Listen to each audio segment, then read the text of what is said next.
Mariam, ijoollee gara na koottaame. Eessa jirta? Airpoortii. Airpoortii jirra. Haye.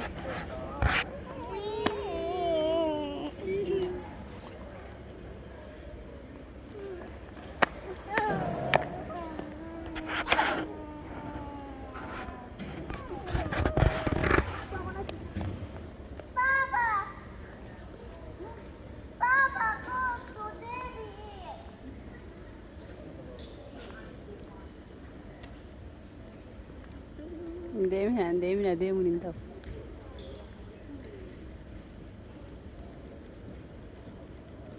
Wallaahi hordoftoota haasa'uu dadhabe. Mee koottaa gara na waa isin gaafadha. Ahmad hin deeman. Achirran tariin Ahmad. Maaltu sitti dhagayame?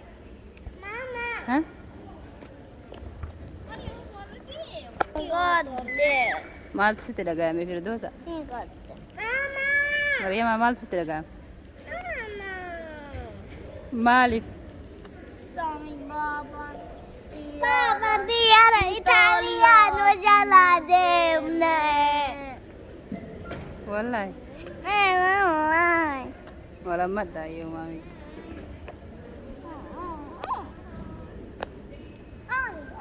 Ama maaltu sin qabe ga? Ama booyitii sin qabe? Ha?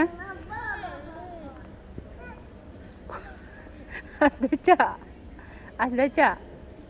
Asdacha inshallah in deebi'a baaban keessa. Koota asdacha. Wallahi hordoftoota kiyya abbatu asiin taree. Abbatu asii Fiinlaandirraa gara biyya Ixaalii deemee jechuudha. Isa geegessu as jirra.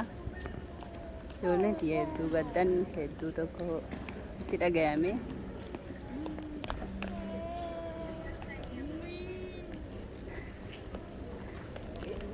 Firdoos biriyyee maal Faaxuma? Baabiin keemee? Si jalaa taree? Ahmad si deebi'ime. Maaltu sitti dhagayame? Fatumati happy Mosadi. Happy Mosadi. Sad. Maaliif? Chani baba ni tare. Eessa tare? Itali. Tiara ke. Tare? Xiyyaara yaabbatu tare. Inshaallah rabbi karaa nagaa isaa oofuu. Rabbi nagaan bakka deemee isa haa ga'u. Inshaallah. Yeroo itti aanu gara biyya teenya deemuuf malee boolee tana nama geegessuuf deebi'uu hin barbaadu dirree xayyaara kanatti jechuudha. Wallaahi yeroo nama geegessan hedduu takka nama gaddisiisaa namatti dhagayama. Ijoolleen xiyyaa kanatti gaggaddan na jala baay'ee tokko gaddan jechuudha. Ibiddiin obsanii. Yaa Allah akkumaan isaan godhu yaa rabbi kiyya. Ijoolleen hedduu abbaa jaalatanii. Ta'uu fi maaltu hin jaalanne silalle. Ijoollee akkam feeta nama baaba nagam ture akka deebuu barbaadda? Guyyaa takka. Guyyaa takka. Ani barbaada amma. Maal jedhu? Amma barbaada. Wallahi. Ati amma barbaada. Ammumaa akkas deebu moo? Akka isa qabanii booda as deebisan. Laa. Tikeetan qabu.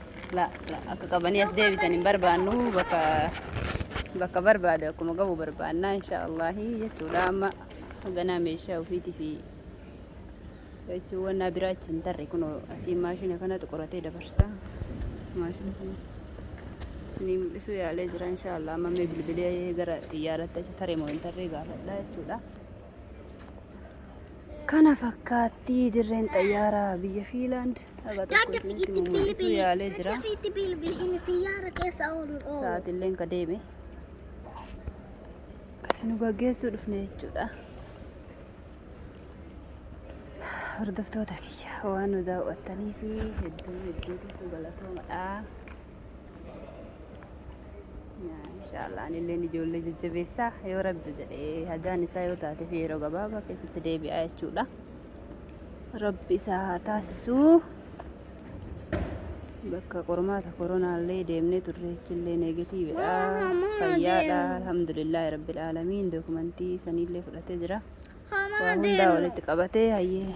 Salaamu alaikum warahmatullahi wabarakaatuh. baabatti bilbiluu feetanii? Hayyee inshaallah itti isinii bilbilu.